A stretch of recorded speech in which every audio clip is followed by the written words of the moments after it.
Hello everyone and welcome back to the Down Under Bunker here in Sydney, Australia. Today, pulling out one of my all-time favourites, Axis and Allies 1940 Global 2nd Edition. I do love this one. It's just got the complexity but also not super complex and long like a Global War 36 for example. I've never played Global War 36 or 39 for that matter, but I've seen it played on YouTube and it looks like it's hard work. So this one suits me perfectly. Today we'll be playing with the factories here as the major factories, and then the minor factories will just be the regular ones. Of course, the Americans start with minor factories, but they will be upgraded, I'm sure, soon. It's been suggested that I film after Japan's turn and then at the end of the round, so I will try to do that. If it comes to too much, then I will stop doing that, but I will give it my best shot so that you guys can just see more of what happens in the game. Now, before we start, I thought I'd share a little thing about Australia. Now, you might notice that Sydney is the capital on this board, and it's an important city. It's the capital of New South Wales, the state, but it's not actually the capital of Australia. The capital of Australia is actually a place called Canberra, and it's maybe 200-300 kilometres south of Sydney, so on this board, just above that borderline with Victoria. And Canberra is actually the capital of Australia. So I thought I'd share that with you guys just for a bit of Australian geography. Anyway, let's get to it. See what can happen in this game. Will the Axis prevail? Will Japan do big things, or will the Allies stop them? Find out after round one. See you after Japan's turn. Alright, halfway through round one, just finished Japan's turn, and a few interesting developments so far. So let's take you through what happened. Let's start where it all began though, the Germans. Them coming in, taking France and southern France with not many losses. Didn't put the Air Force into France, or worried about the AA guns there.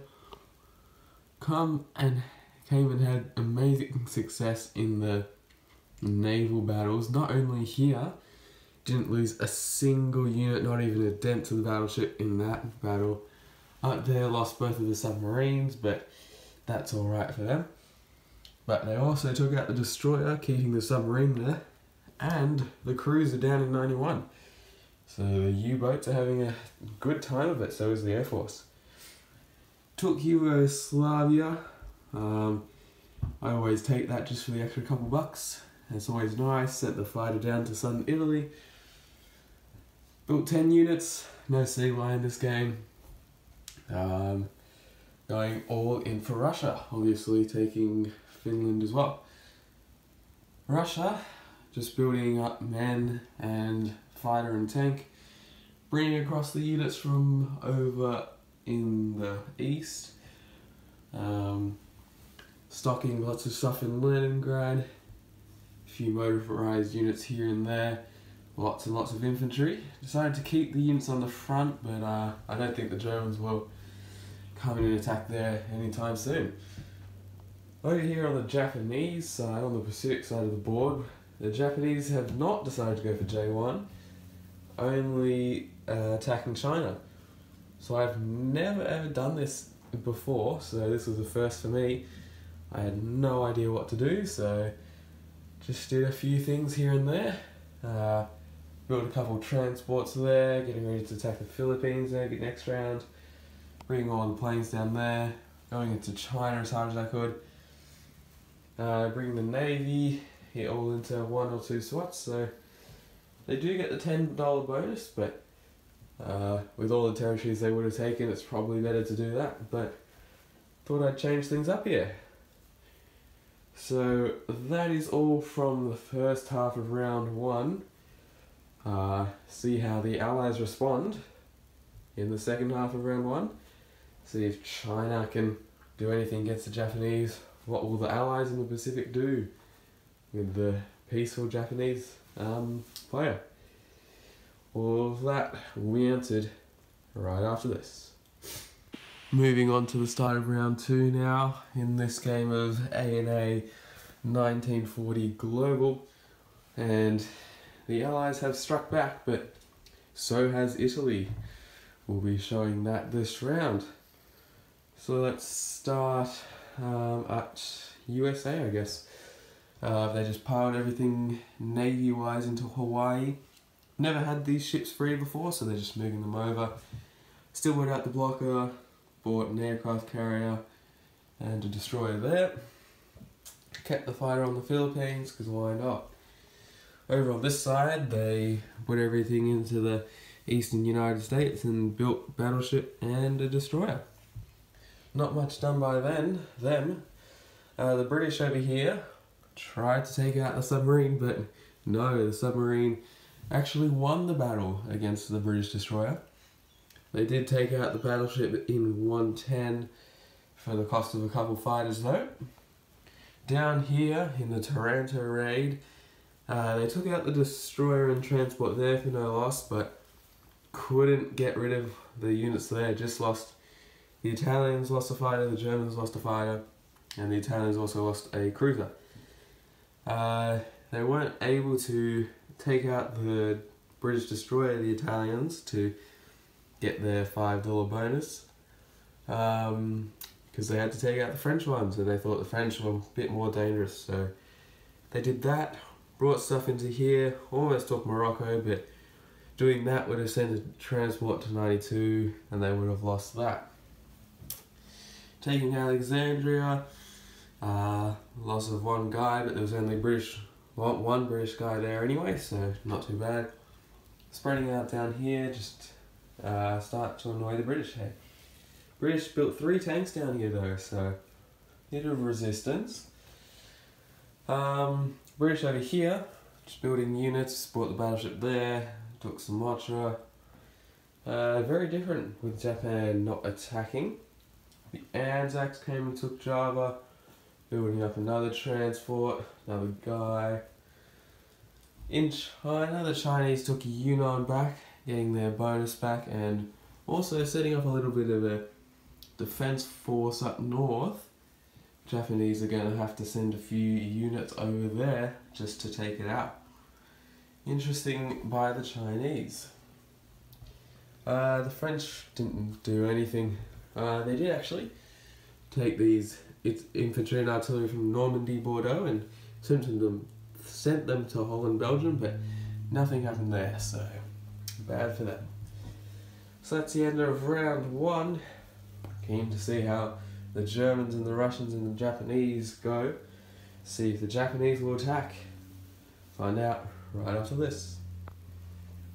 We're halfway through round two. Just finished the Japanese turn, and it's been a pretty calm round. A few things happened in the Pacific, but other than that, the Germans and Russians have been pretty quiet. So let's start over here then, where the Germans just walked into Normandy, Bordeaux, taking a couple bucks there, securing whole of France. Building 3 infantry in Paris just to start putting those dudes on the front line, defending from a future D-Day attack, I guess. The Germans took out the transport that was in there and getting ready to convoy the British. Also just keeping their sub there, convoying the British for more as well. So the British could be losing, I guess, $11, which would hurt them a lot since they're only making 33, and last round they got their bonus, so they could only be making 28 or something, and then taking 11 off that, it's only about $17, which is not enough to take on the Germans. Speaking of the Germans, wowzers, they've got a lot of stuff here. Building 6 tanks and 3 mechs in Germany. Sending heaps of infantry to the front line here.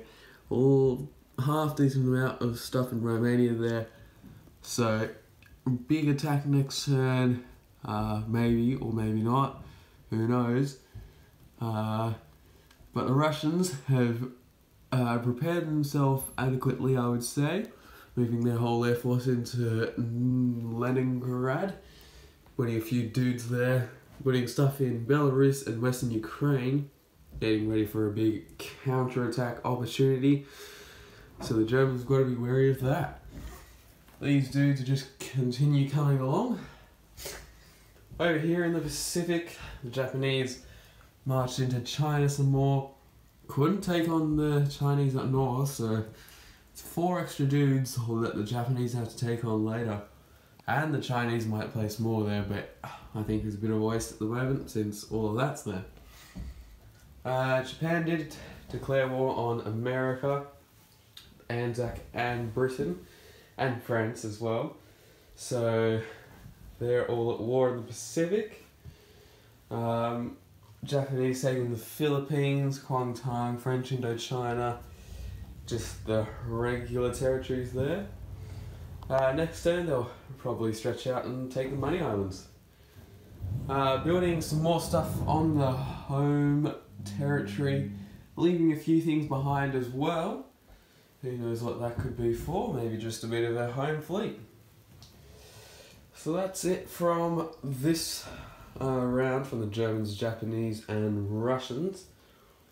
So it'll be interesting to see what happens on the Allies and the Italian turn. With the Italians got this big Mediterranean fleet, and the British not having any naval presence on this side of the board, and only a little bit on this side.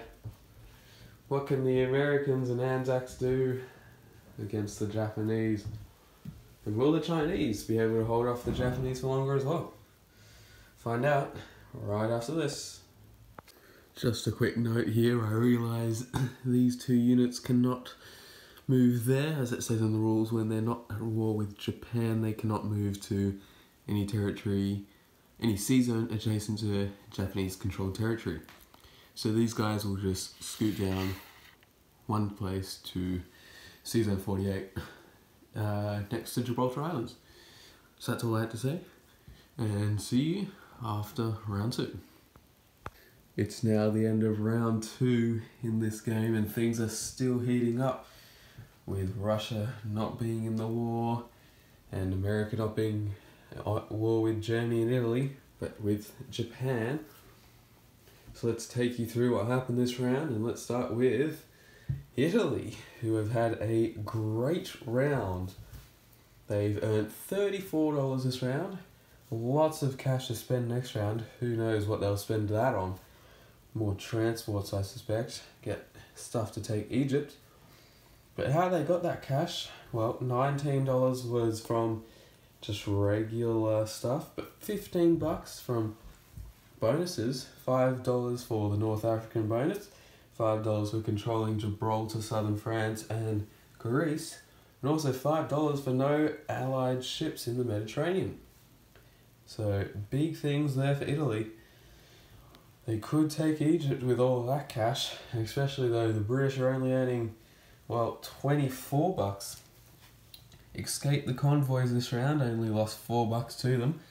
Completely, well, not completely, but lost $1 to those 2 subs. Could have been more. Lost the full $3 to that one, but it's not as much as they could have lost. They did build a couple destroyers, the British, just to combat those submarines. The Americans built a destroyer of themselves and a couple transports, a few more land units. Start trying to bring them across. The British occupying Persia just for a couple dudes and the $2. Down here in Africa, the British have completely stockpiled Egypt. No chance the Italians are getting it this round, but next round or the round after is a different story. They've brought up their 3 tanks and building a couple more mobile units, so They're clearly trying to get rid of these units quickly. The Italians though have been a bit pesky, taking British Somaliland to take away the $5 British bonus of controlling all their original territories. Went and took Gibraltar, which is a pain to take, but they also came and took Malta, which is even more painful to take for the British because it's hard to get a transport in there without it being shot down by the Italian planes and boats. So, nice play there by the Italians, potentially stopping the British from earning $5 extra the whole game. Over here on the Pacific side, the Chinese decided not to attack at all, just setting up more blockers of infantry, putting the fighter back in another spot so he can just stay alive for longer. Daring the Japanese 2 bombers, who are the only planes can reach it, to come and attack them. But I don't think the Japanese will be doing that. The British building 7 infantry here with their $21. Still went at $18 this round, so still got a healthy economy. Came and just left the dude in Sumatra, brought the transport back, got a big stack in Burma, could potentially take Yunnan if the Japanese take that. Down here in Australia, the Anzacs brought their dude in transport from Java up to Dutch New Guinea, get that $5 bonus, so they earned $24 this round. Could be an aircraft carrier on the way. They did build a submarine here just in case there was a lonely Japanese transport anytime soon they could come and take out. Built a couple of heavy units, mechanised infantry to zip across to Western Australia if there's any problems there, and the artillery for a bit of a naval landing on the island soon, which I'm sure will come. The Americans did bring down lots of units here, helping the Anzacs stock up there. Bringing more units down, of course, and building a couple of destroyers and another transport to get every single unit across. So that's all there is from round 2. Interesting to see the German, Russian and Japanese turn for round 3. Will we see the Germans invade Russia? Find out right after this.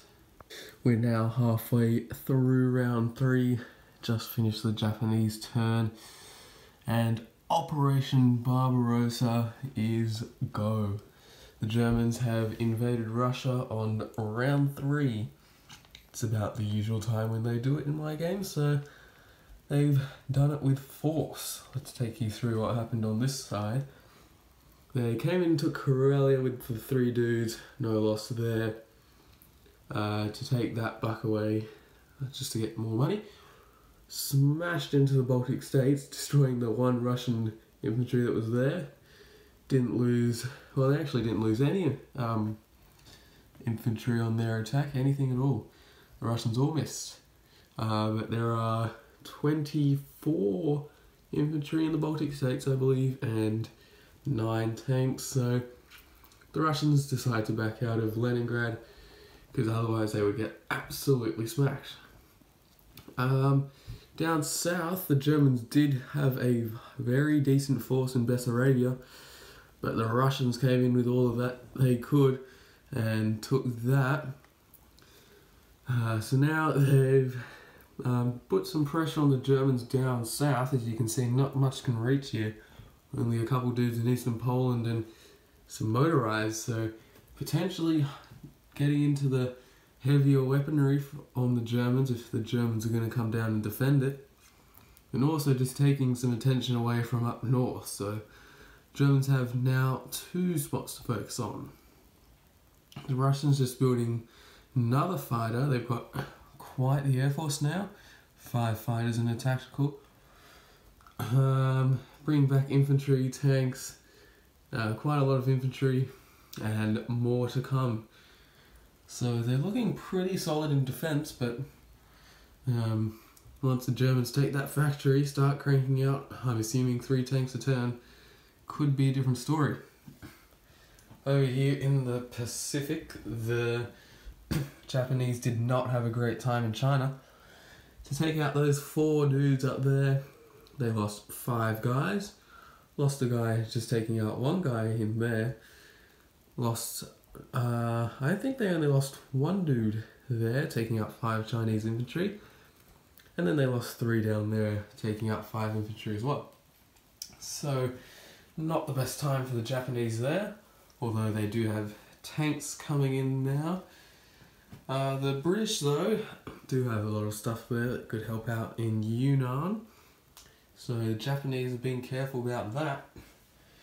Japanese have spread out some more and taken 3 of the Money Islands. Taking Java with a bit more stuff, leaving an undefended transport. These 2 are defended only lightly though. So if the Americans and Anzacs wanted to sort out, they could. But then they would be exposed to the counterattack of that. So, interesting times in this game.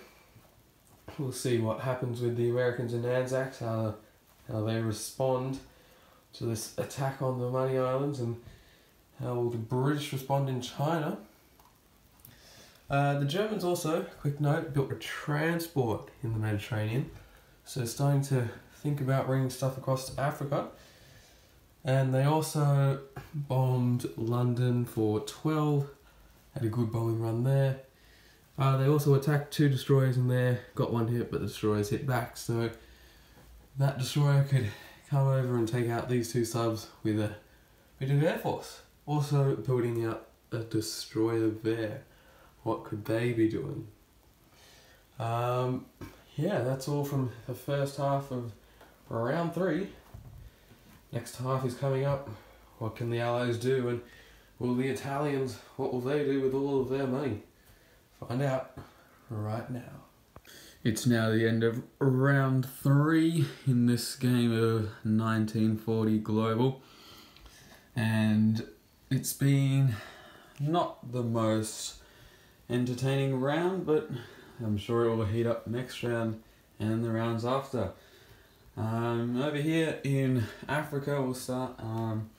The Italians got attacked in all 3 spots. They had 1 infantry, so French, Equatorial Africa, Anglo-Egypt, Sudan, and Kenya, all with an infantry and a tank. British won 2, but the Italian fella held off the infantry and tank in Equatorial Africa. So then they came into Nigeria, took that back. The French came from Central Africa and took French Equatorial Africa back. So a bit of trading of money there. The British bomber that was in Egypt came down to the Gold Coast so that he could fly back up to London this next turn. Didn't put it in French West Africa because there was a transport in Caesar 92 that could have come down and with an artillery and taken out the bomber. In the Mediterranean, the Italians have spent lots of money on naval units, cruiser and destroyer and transport in there. They've also taken Syria with a bit of stuff to get to Iraq and then put some more pressure on Egypt from behind, so the British have to watch out. And they haven't brought anything down south either this turn, so this is all they have really, but there's quite a few tanks in there, so I think they'll be alright for now. The Americans just building up more stuff, building an aircraft carrier this turn. The British took out the 2 German subs that were there, with the help of the fighters with the destroyer. The Italians needing to send stuff towards the front with the Russians, because as you can see, the Russians can take Romania next turn. That will just help the Germans out a bit, take some pressure off them. Over here on the Pacific side and in China, the Chinese just built all 4 infantry in Xinjiang, protecting the fighter, making themselves a nuisance. The British came into Yunnan with 6 infantry and their fighters, didn't lose any units but took it. So that's another speed bump to get over for the Japanese. Also built a tank this turn, so getting into a bit of heavier units. They also did take Siam. The Americans took out the Japanese transport that was in Java. Could have done it with some fighters, but decided to do it with the sub to convoy and see if the Japanese would bring a destroyer down to take that off the board. So putting a bit of pressure on the Japanese there, maybe put half of their navy vulnerable for an attack to take it out.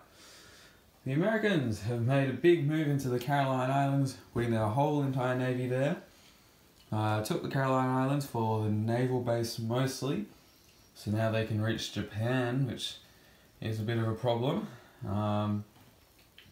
And you might be worried, well, they could be attacked by the whole Japanese navy, but all of this stuff can't reach it, it's only that. You also might be concerned, oh, the Anzacs can't defend themselves. They probably couldn't, but if that navy, which is the only navy that can make it, attacks, then the Americans can easily come down and take that back, or they could press on to Philippines or Japan. So the Japanese probably wouldn't come down to Australia unless they were feeling a bit risky. Speaking of the Anzacs, they've built themselves a carrier, trying to get more naval units in the waters, a bit more presence as well. So they decided to build a carrier. It's good for getting a lone Japanese transport off the islands. The Americans just bring down more units and buying more transports and land units. So that's all from round 3. This game is quite interesting now. What will the Japanese do? Find out right after this. Halfway through round 4, just finished Japan's turn. The game is still on the rise in tension. So let's take you through what happened this round. The Germans have pushed forward another territory, getting ever so close to Moscow now, taking Novgorod with a lot of stuff just to keep it safe, and then piling the rest into Belarus. Maybe starting to put some pressure on Moscow already. Down south, the Germans have backed up Romania. The Russians decided not to go in there. They would probably lost all their tanks and stuff. Not worth it in their strategy. So they backed out into the Ukraine and got a nice little force there. Over here, the Germans have built up a offensive punch if the Allies were to take Normandy. Bought a couple artillery in France. Continuing to bomb London. Got 12 damage on the factory once again. So that's a lot of money that the British have to pay back just to build stuff there. The destroyer came up to where the 2 Russian subs were and brought a few planes, so hit the 2 subs, but the subs hit back. The Germans also took out the Russian cruiser that was there. Lost their own cruiser for the cause, but took that out, and so there's no naval threat there. Bring this transport here. Maybe if Italy takes Egypt, they'll stick a unit in there to get that bonus. Over here on the Pacific side, China is being completely gobbled up by the Japanese. Bit of a battle in Sinkiang, but other than that, nothing else happened. The top 2 territories were just taken. The Russians deciding not to head into China, even though they could have. They'll probably set up a defense line there, but they could head into China in next turn just to hurt the Japanese more, who are already hurting a bit. They've sent all their planes into French Indochina, as the British have stuff there. The Japanese have bulked up in the Philippine Islands and responded to the American threat accordingly. Didn't see any purpose of putting the blocker there, so they brought both of them to there. So now the Americans have some thought, because all of this I'm sure could take on the American Navy. But if you combine the Anzac Navy with the American Navy, it could be a different story. Japanese just building more tanks here and more stuff on the mainland. So it's heating up, especially on this on the Eastern Front, with the Russians not being able to retreat anymore, could be a huge counterattack next turn. But we're moving on to the second half of round 4, seeing what the Allies can do in the Pacific. Find out right away. It's now the end of round 4, and the game keeps on progressing. I wouldn't say there is a clear winner at this point. I would say that it's leaning towards the Axis, especially in the European side, but I wouldn't say it's a clear winner from here. Well, let's go through from what happened in the second half of round 4. Over here in the Pacific, the British have made a big move into Yunnan with almost everything that came from Burma and the tank from India. Attacked there. They did bring the planes, and one fighter did get shot down by the anti-aircraft gun, which was exactly what the Japanese were hoping for. But that force will most likely be taken out by the Japanese this turn. But it does just annoy the Japanese a lot. And that is how the Allies will probably win in the Pacific, is just keep on doing moves like that. And the Japanese can't expand big enough, and then eventually the pressure from both sides, from the Americans as well, will become too much. The Anzacs doing exactly that as well, taking Celebes, guaranteed to lose the transport and most likely the island as well. But again, takes another transport away from the Japanese advance, so it's good for them. The Americans have backed fully out of the Caroline Islands, all the way down to off the coast of Queensland, where the Australians have put their whole fleet. The Australians also buying a transport and a tank as well. The Americans bring down more units, so obviously they've got quite a few units in between the Anzacs and the Americans, and even the British have a transport here. So could they be trying to take the Money Islands from the Japanese, or could they be trying to take the Philippines even, or maybe even threaten Japan itself? The Americans signaling Pacific heavy strategy by buying more naval units there. But this work was still done over here. The Americans coming and taking Gibraltar and Morocco and Brazil, and buying more transports and another bomber, while sending the other bomber over to London. So lots of stuff happened over here for the Americans. The Italians did try come and take Gibraltar, but failed that one, so now the Americans can get into the Mediterranean if they want, but I'm not sure if they'll want to, because the Italians have bought themselves a new plane, a tactical bomber. An interesting choice there, but needed the extra attack in the Mediterranean for exactly this. And also got a half-decent navy there, so Air Force and Navy combined, I would imagine they could take out that navy, so the Americans have got to be a bit wary. In Africa and the Middle East, the Italians have taken Iraq as expected, and Transjordan. All of the Italians are cleared out from down south, British buying another tank just to be sure. French just doing nothing, I guess. The attack on Egypt has not happened yet. This turn, all that stuff can reach, and 2 transports worth of stuff from here, so a couple of infantry, a couple of tanks if they want. Is that enough to take Egypt? I don't know. Could happen, but we'll find out. The Italians have also could bring this stuff over, or maybe they'll try and take Persia, who knows. What else happened this round? Nothing else really happened this round. Well, second half of this round. So we're moving on to Germany, Japan and Russia. See what happens in the Western Front. Oh yes, the Italians have backed up in Romania. That's another thing that they did. Big force there, so Russians have more concerns. Good for them.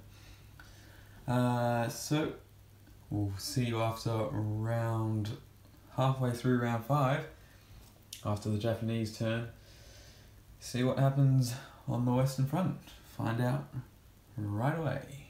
Halfway through round 5 now. Just finished the Japanese turn, and well, I think the Axis are looking strong in Europe, but the Allies are doing a few things in the Pacific that could hurt the Japanese. So, bit of a European Axis win and a Pacific more Allies victory if the game was just that half of the board. Things can still happen though. Definitely it's not set in stone that the Axis will win on the European side, but I'll show you what happened this round and you can make your own thoughts.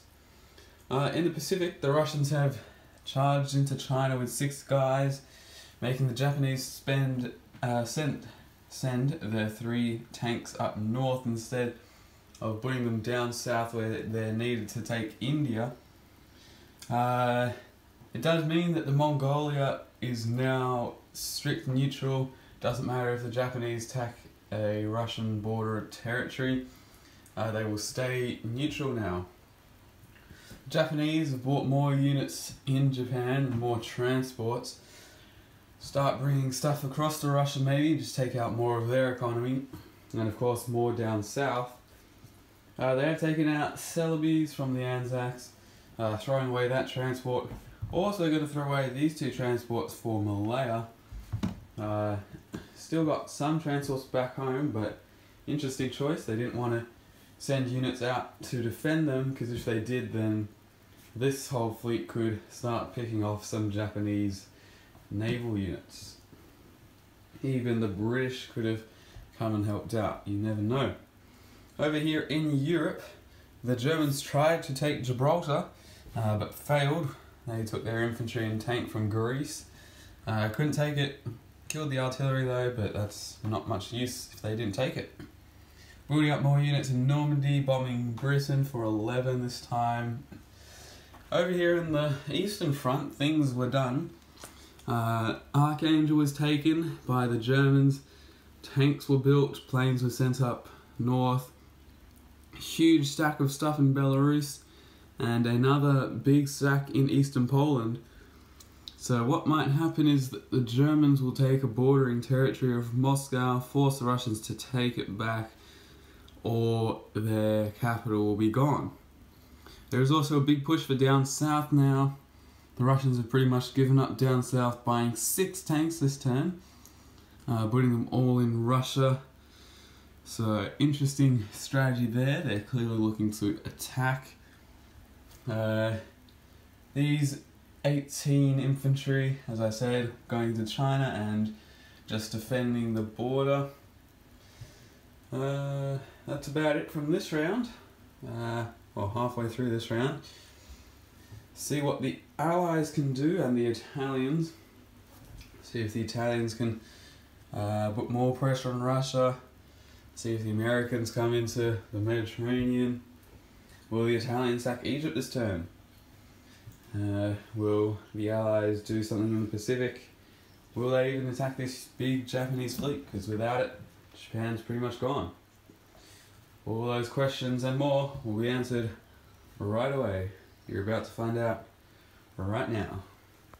Now it's the end of round 5 and a big action this round.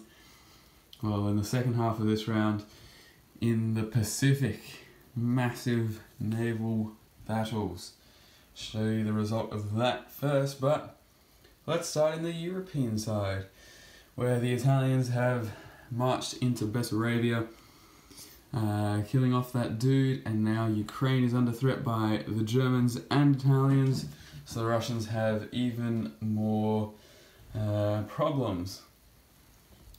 The Americans and British have bombed France in Normandy and Paris, taking out those factories. Now if the Germans want to build there, they have to repair those. The British bringing across their navy to there, because there are 3 fighters that can scramble from London. So if the Germans go after the naval units, which they probably will have to, there'll be a big battle there. Down here in Africa, the Americans have started coming across, reinforced Gibraltar. The Italians didn't bother going for Gibraltar this round, instead bringing a whole lot more units into Alexandria, ready for an assault on Egypt. The Italians also buying an aircraft carrier, which is a interesting move for them, trying to get more naval presence there. The British have taken Iraq, taking out those Italian troops that were there, while also bringing their tank up, not buying anything else though, but with this new Italian threat they might have to.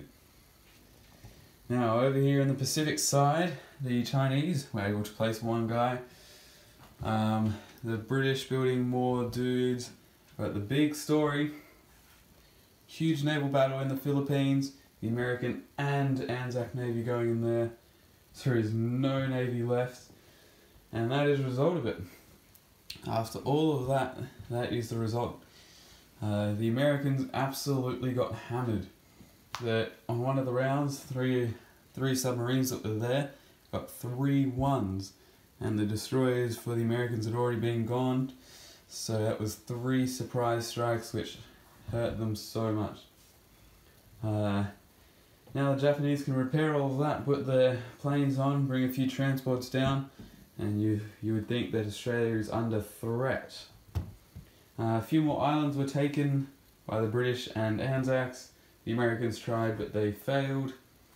Anzacs building up a navy again. The Americans building up another navy again. So it's all restarting. See what the Japanese can do against that. Can they take this opportunity? Although with only 1 transport in range with stuff, can't do much against Australia. Could take an island or 2 back, but that's about it. So, moving on to round 6, where the Japanese will have a few things to do. And the Eastern Front is guaranteed to heat up this round, with the Germans most likely doing a big assault into Smolensk or Bryansk. And will the Russians counterattack? You're about to find out. Halfway through round 6 now, and next round is shaping up to be a huge round in Russia. Things happen this round that means next round will just be a very, very interesting round. Well, let's start here in the Pacific, where the Japanese have had so many problems now in China. The Russians deciding to ignore what's happening in Europe at the moment and full send into China, where now the Japanese have had to take out multiple Russian infantry, and with only 2 tanks left in Xinjiang and Suiyang, the Russians can easily clear that out. So the Japanese building 3 more tanks are there, and 3 down in their French Indochina factory. Came and took Shan State this round, just for the extra buck there. Put pressure on the British. U-9 is open though, so the British could come in there and take that. The Japanese took Borneo this round, took out all 3 of the transports that were off the coast of Java, and the destroyer that was off the coast of Malaya. Bringing more units there, land units down, so could be threatening Australia soon, you never know, or they could start thinking about Hawaii. The Japanese having to kill off the blocker, the American destroyer that was there, because otherwise that navy could have reached the homeland, and with that amount of stuff that could have been taken.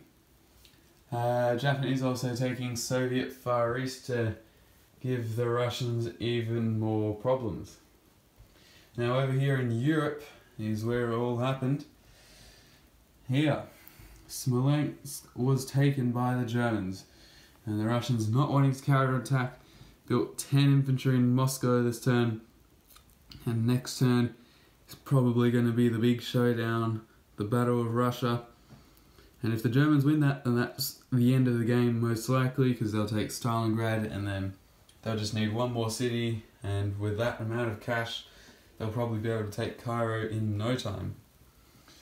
The Russians having to send out their tanks and mechanized infantry out of Ukraine So that's going to fall next round to the Italians, most likely. The odds are definitely for that. The Germans took out the British Navy. The British did not scramble their fighters, nor did the French, and only losing one fighter in the process. So the German Air Force is looking strong at the moment. They did not repair their factories, deciding that they had enough units there already. The Germans also building a bomber here in Leningrad so that they can help out some more in Russia. So that's all from the first half of round 6. This game is heating up massively in Europe. The Germans have been unstoppable. Each turn they've been taking a territory, and the Russians have just been retreating, but they can't retreat anymore. But moving on to the Allies' turn, and Italy. What can the Americans do in Europe to try and take some pressure off Russia? And will Egypt fall? And what can the Allies in the Pacific do against this rising threat, which is Japan? And what will the Americans do with this navy? Find out right after this. So we come to the end of round 6, on the eve of the round that will most likely decide the game. In the second half of round 6, things were done that can change the course of this war. Compared to other rounds, it wasn't the most exciting, but things were still done. So let's start over here in the Pacific, where the Americans have moved their navy down to Hawaii, built a couple more units, building a tactical bomber, and brought their other navy down to Queensland with a whole bunch of land units to protect from any Japanese threat that might come. The British have taken Shan State back for the cost of 4 men just to destroy the artillery and tank. The fighter and tactical bomber did not do well in that battle. It took 3 rounds just to get the hits. The Chinese didn't have enough money to get anything, but now they've got $5, so potentially another infantry next turn. Over here in Africa, Egypt was taken by the Italians. They chucked everything they could into there, including all of their planes, which are now out of position. But it is another victory city, so the game could be over this next turn if the Germans take Moscow and the Italians blitz into Volgograd or Stalingrad with the tanks that took Ukraine. So there is an opportunity for the Axis to win the game this round. The Americans have charged into Africa here, and their navy as well. They're killing off the destroyer that was there. The Italians have just put a whole bunch of naval units off the coast of Italy, trying to defend that.